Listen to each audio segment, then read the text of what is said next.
Imagine you're standing in front of a display case at a museum, Moyses Hall Museum, to be precise. The historic stone building in Suffolk, England, dates back to the 12th century and houses an eclectic mix of exhibits. One tells the story of William Corder and the Red Barn murder of 1827. Among the artifacts in the case are William's death mask and a book detailing his crimes and trial, bound in William's skin. Next to that is a second piece of his skin, including his ear, preserved for nearly 2 centuries. Before William was even convicted of killing his lover, Maria Marten, the story had already become legendary. Since then, the Red Barn murder has gone down in history as one of the most infamous crimes of its era. It spawned ballads, sermons, and stage plays all over the world that are still put on to this day. So, what made this story so enduring? Was it that the lives of both victim and killer felt particularly tragic? Perhaps it was the prophetic nightmares that reportedly led Maria's father straight to the spot where William kept her remains hidden for months. Or maybe it has to do with the strange journey that William Corder's body took after his death, when he was dissected, displayed, and reportedly traded among collectors, leaving a string of ghost stories in his wake. Welcome to Serial Killers, a Spotify podcast. Every Monday, we bring you the true crime stories that stand out. I'm your guest host, Sapphire Sandalo. You may know me from my shows Stories with Sapphire or from Discovery's The Ghost Town Terror. Be sure to check us out on Instagram at Serial Killers Podcast. We'd love to hear from you. If you're listening on the Spotify app, swipe up and give us your thoughts. This episode includes discussions of violence, child death, suicide, and murder. Consider this when deciding how and when you'll listen. To get help on mental health, visit spotify.com/resources. Stay with us.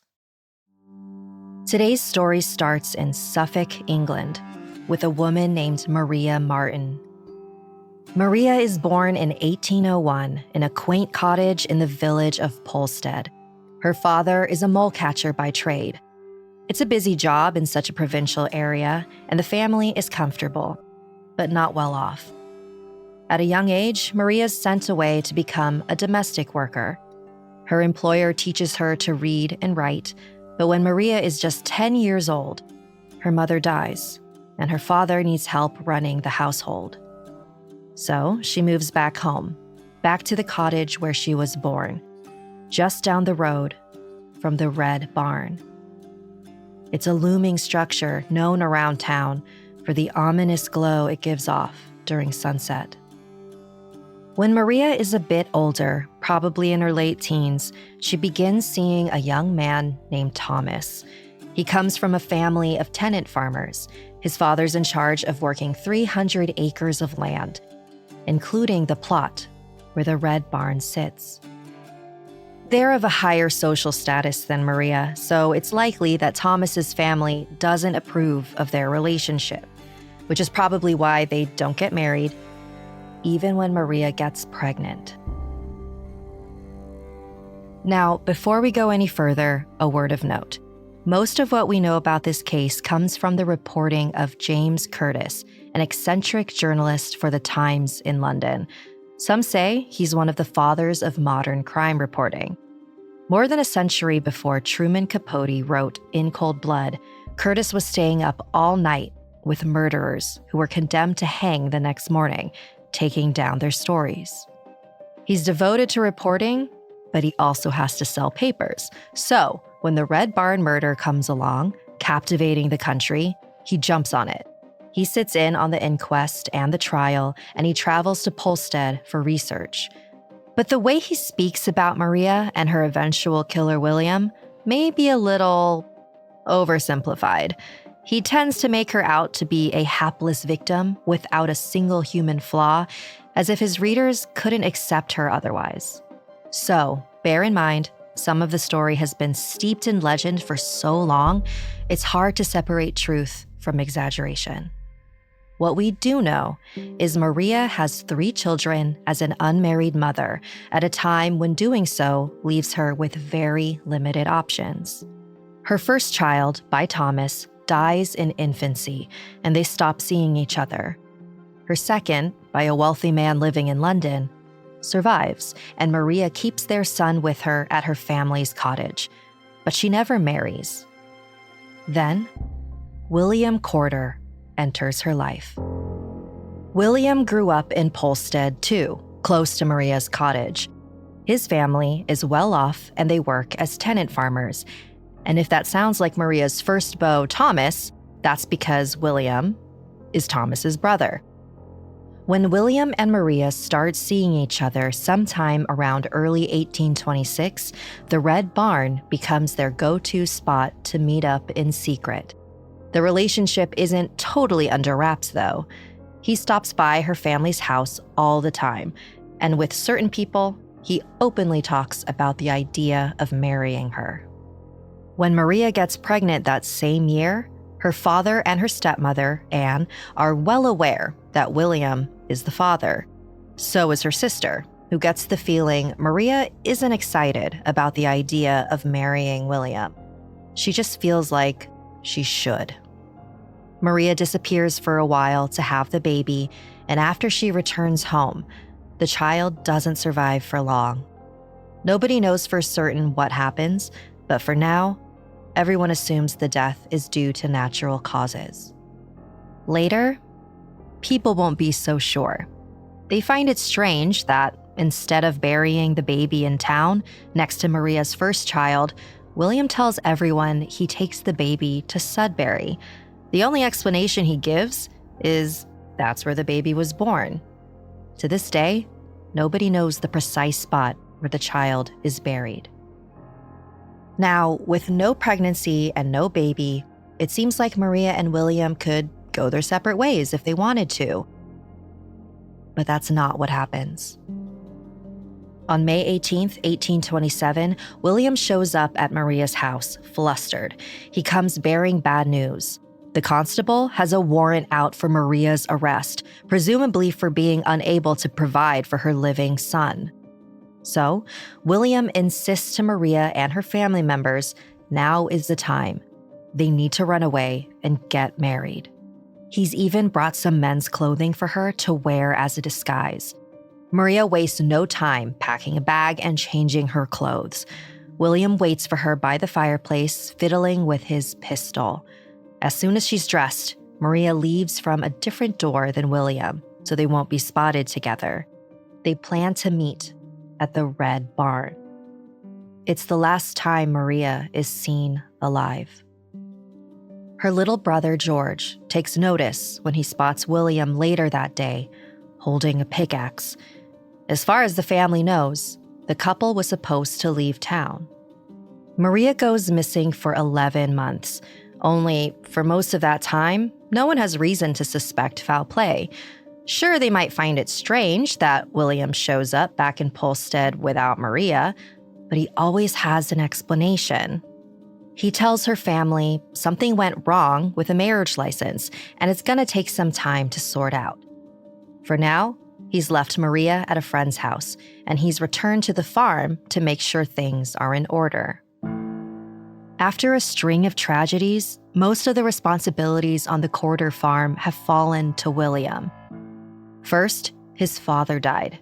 Then, Thomas, Maria's ex and William's brother, fell through the surface of an icy pond. A search party worked for half an hour to pull him out, but by then, it was too late.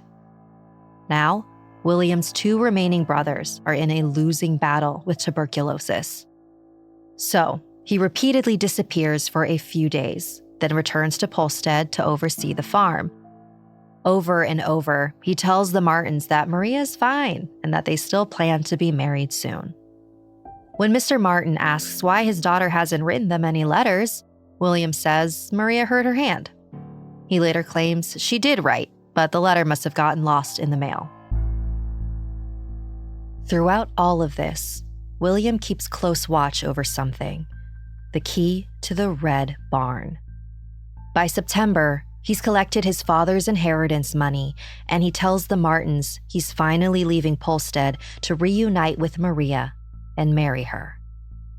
Before he goes, he directs his farmers to take all of the newly harvested crops and store them in a very specific part of the barn. Then, William catches a ride from an acquaintance who asks about his bride-to-be. William tells him he actually hasn't seen Maria since last May either. Why would he say he hasn't seen Maria after he spent months convincing her family she's alive and well? Who knows? Maybe the truth just slipped. Whatever the case, his honesty ends there. He goes on to totally fabricate another chapter of his fake life with Maria. He tells her family they've finally gotten married and are living out there happily ever after on the Isle of Wight. But Mr. Marten and his wife Anne grow more and more suspicious as 1827 draws to a close. They still haven't received a single letter from Maria. Around Christmas, Anne is plagued by 2 harrowing nightmares. It's not the first time Maria has appeared to her in dreams, but it is the first time the dreams have gotten dark. So dark that she has to tell her husband about them. She's worried the nightmares might be telling her something. Maria isn't on the Isle of Wight, and she's not alive. She's been murdered and buried somewhere in the Red Barn. By early 1828, Maria's stepmother has a strong suspicion about where Maria has been. Despite all of William's stories and excuses, Anne believes she might be dead, and some recent dreams might be trying to lead her to her stepdaughter's grave beneath the Red Barn. Across the village, William has a troubling dream of his own in which all of his dead siblings march in front of him wearing white. He doesn't know what to make of it, but he thinks it might be prophetic, like something significant is about to happen. It's April before Anne convinces Maria's father to actually go to the Red Barn. Keep in mind, it's not on his property. It's filled with someone else's crops, and it probably feels a little superstitious to act upon Anne's visions. But it is the last place Maria was headed before she disappeared 11 months ago. So, after the corn harvest is removed, Mr. Marten enlists a friend to help him search the premises. Inside, the barn is mostly empty, except for some straw littered all over the floor. They rake through it until they notice a spot where the ground has obviously been disturbed. Mr. Marten checks the area using the tool of his trade, a 4-inch mole spike, which he plunges into the ground. As soon as he pulls it up, he can tell something is wrong. The spike looks and smells like it has hit decaying flesh. More delicately now, the 2 men brush away the gravel. Just 1.5 feet below the surface, they find Maria. A doctor is called in to conduct an examination as Maria still rests in her shallow grave. She's curled up on her right side and wrapped in a sack. The doctor notices what looks like blood on her cheek, clothes, and the kerchief she'd worn around her neck the day she left home.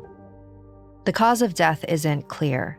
It looks like she'd been shot in the eye, but it also appears as though she might have been stabbed, and her kerchief was pulled so tight that it's possible she was strangled. Regardless, there's no question about it. Maria is the victim of foul play. Just a day after Mr. Marten finds his daughter, a coroner proceeds with an inquest. He gathers witnesses in one of the village's only large meeting spaces, the inn and tavern, and he starts by interviewing Maria's family. Not surprisingly, they mostly talk about William, the last person Maria was with before she disappeared. Her sister adds that William carried a gun. On the day Maria left home, He warned her not to touch it because it was loaded. It doesn't take long for the coroner to reach a decision. He pauses the inquest while police track William down and arrest him. An officer finds him in London, living with another woman, his new wife. It turns out, a couple months after he'd left Polstead, William had gone to London and placed a Lonely Hearts ad in the newspaper. He said he was looking for a respectable woman who owned property and wanted to get married, and he described himself as, quote, sociable, tender, kind, and sympathizing. He wisely left out the fact that he was a murderer. But now, the truth has caught up to him. The police officer who tracks him down says there are serious charges being lodged against him concerning Maria Marten, to which William replies, he's never heard of any such person. But his tune changes when the officer tells him her body has been found. Now, all William has to say is, when? William is taken into custody and brought back to Polstead, where the inquest continues. The coroner hears from more witnesses who paint a pretty damning picture. A tradesman says William paid him to sharpen a small sword right before Maria's disappearance. A woman who lives near the Red Barn testifies that in April or May of the last year, William showed up at her house in a hurry, asking to borrow a spade. And the town constable insists he never put a warrant out for Maria's arrest, as William once claimed. Now formally charged with Maria's murder, William is removed from the inn and sent to jail to await his trial. He later pleads not guilty. As he leaves his hometown for the last time, he passes a growing crowd of spectators gathering to get a look at the alleged killer. It's quite the scene, but the legend of the Red Barn murder is just beginning. Before the case goes to trial, Maria is laid to rest in the local churchyard. Just a few weeks later, her body is exhumed so investigators can take a closer look at her wounds. Earlier, while examining the clothing she was killed in, they noticed a cut on one side of her dress. Now, they're searching for a corresponding laceration on her body. With public interest in the case heating up, they have no choice but to work in the middle of the night by the flickering light of a torch. But they do find a matching wound, hidden between two of Maria's ribs. Something appears to have made a deep cut, puncturing her heart. In the low light, the men can't be absolutely sure, but they think the stab wound matches the small sword William had sharpened. That July, Polstead holds their annual cherry fair. It's a huge success. With just weeks to go until the trial, the morbidly curious flock to the small village to see where the alleged murder took place. And they're not disappointed. There's not one, but two different plays depicting the imagined events surrounding the Red Barn murder. In between performances, others stroll through the crowd, singing murder ballads about Maria's death. Even though William hasn't been convicted or even tried in a court of law yet, the verdict in the court of public opinion has been set. Interest in the case reaches a fever pitch when the trial begins in August. The court is so crowded that people spill out into the hallways and outdoors. Inside, it's so stifling that officials remove their customary wigs and robes. And because women are barred from the court unless called to the stand, they hoist their Victorian skirts and climb up onto window ledges outside the courthouse, hoping to catch a glimpse. The counsel for the Crown proceeds to lay out their evidence. The ruse William made up about Maria's arrest warrant, the spade and pickaxe he was seen with around the time of her disappearance, the gun, bullet, and sword found in his house in London that fit the description of the murder weapons. The prosecution also hears from witnesses who testify about strange comments William made after Maria went missing, like his neighbor Phoebe, who says he once informed her that Maria wouldn't have any more children. When she protested, saying Maria was still young, with many more childbearing years ahead, she says William emphatically insisted, no, Maria was done having kids. Startled by his reaction, Phoebe asked if they'd been married yet, and if so, why weren't they living together? To which William replied, she is where I can go to her at any day or hour I please. It's all circumstantial, and of course, the Crown can't even prove how Maria died. But taken all together with the fact that William pretended Maria was alive and well for months on end, things aren't looking good for the defense. So William takes the stand to testify on his own behalf. He argues that all of the entertainment, the plays, songs, and sermons that depict him as Maria's murderer have caused everyone to assume he's guilty before he's even had a chance to defend himself. He tells the jury there's an explanation for everything. He reiterates his claim that he did not kill Maria. But, he says, he does know how she died and how she ended up in the Red Barn. According to William's testimony, the trouble began just after he and Maria buried their son. He says, yes, they lied about bringing the baby to Sudbury, but it was only because he hadn't told his family or church officials about the child. He insists there was no foul play. They held a private burial somewhere in Polstead, and since they told Maria's father they were going out of town, she stayed hidden at his house for a couple of days. He claims that's when she took one of his pistols from his room. William goes on to state he doesn't really remember saying anything about a warrant for Maria's arrest, and he can only guess as to why she wore men's clothing when she left home. At any rate, they did meet up at the Red Barn.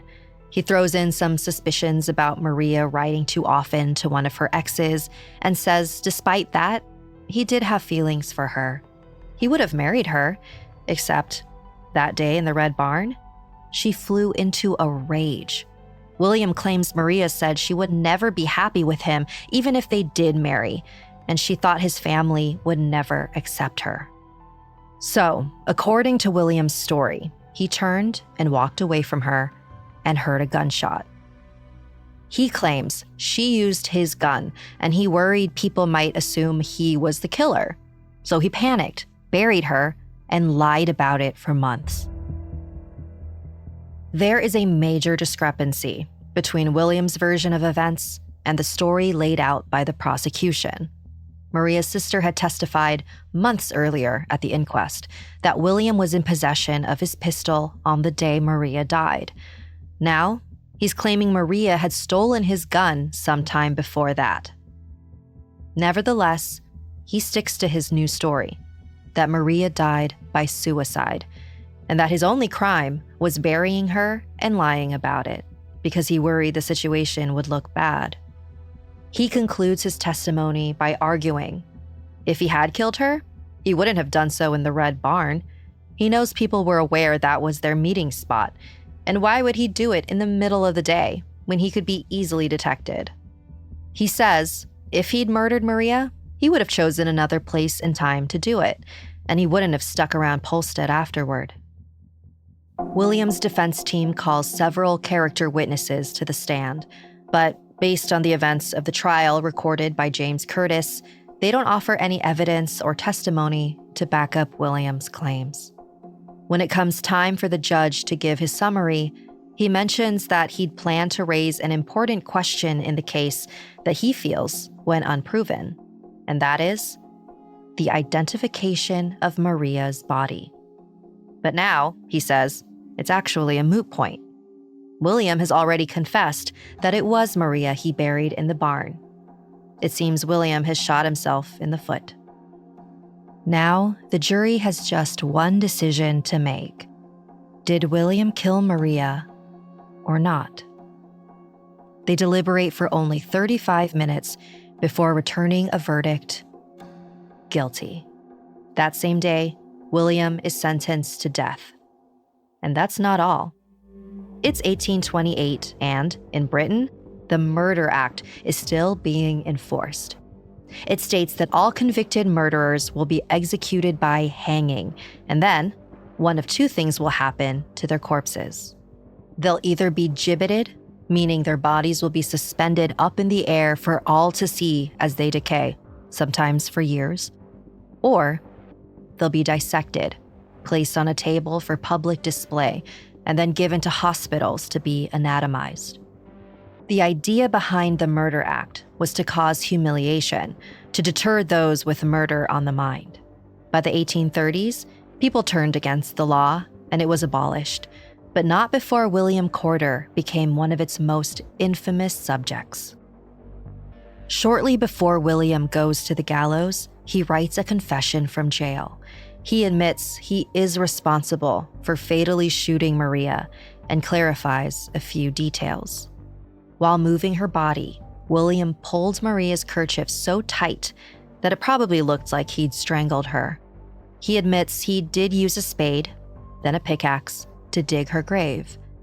But, he maintains, he never stabbed her.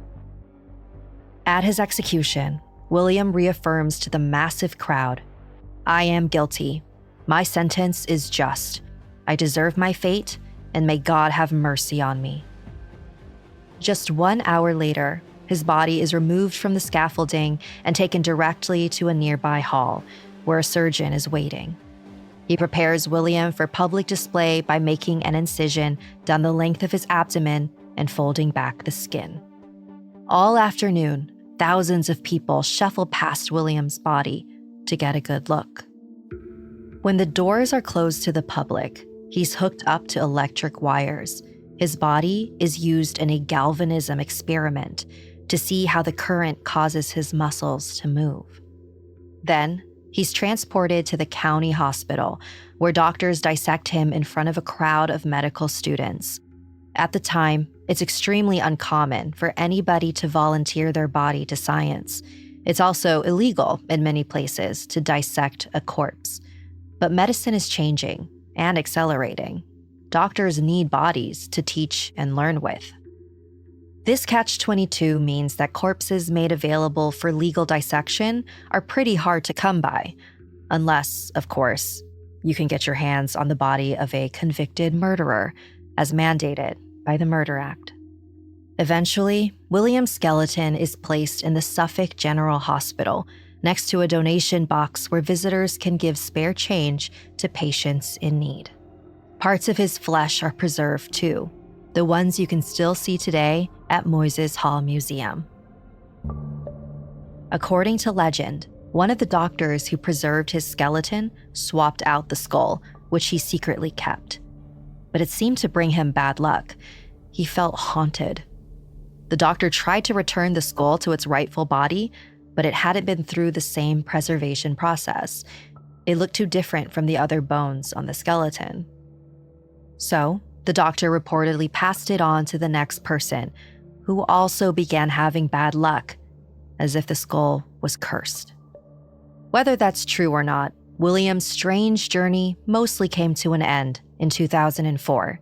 That's when one of his descendants successfully argued for having his skeleton cremated and buried. As she told the BBC, he may have been a villain, but he was also a human. The Murder Act was repealed in 1832, but the fascination with infamous bodies has endured for centuries. As Sarah Tarlow writes for the journal Mortality, perhaps we attach this sense of power and danger to criminal bodies that's so strong, even death can't diminish it.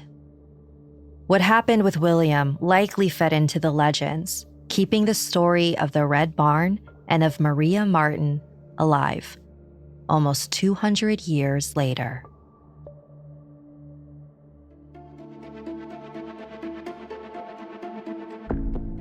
Thanks for tuning in to Serial Killers, a Spotify podcast. To learn more about the Red Barn murder, we found contemporaneous reporting by James Curtis extremely helpful to our research. Stay safe out there. This episode was written and researched by Mickey Taylor, edited by Connor Sampson, fact-checked by Lori Siegel, and sound design by Alex Button. I'm your host, Sapphire Sandalo.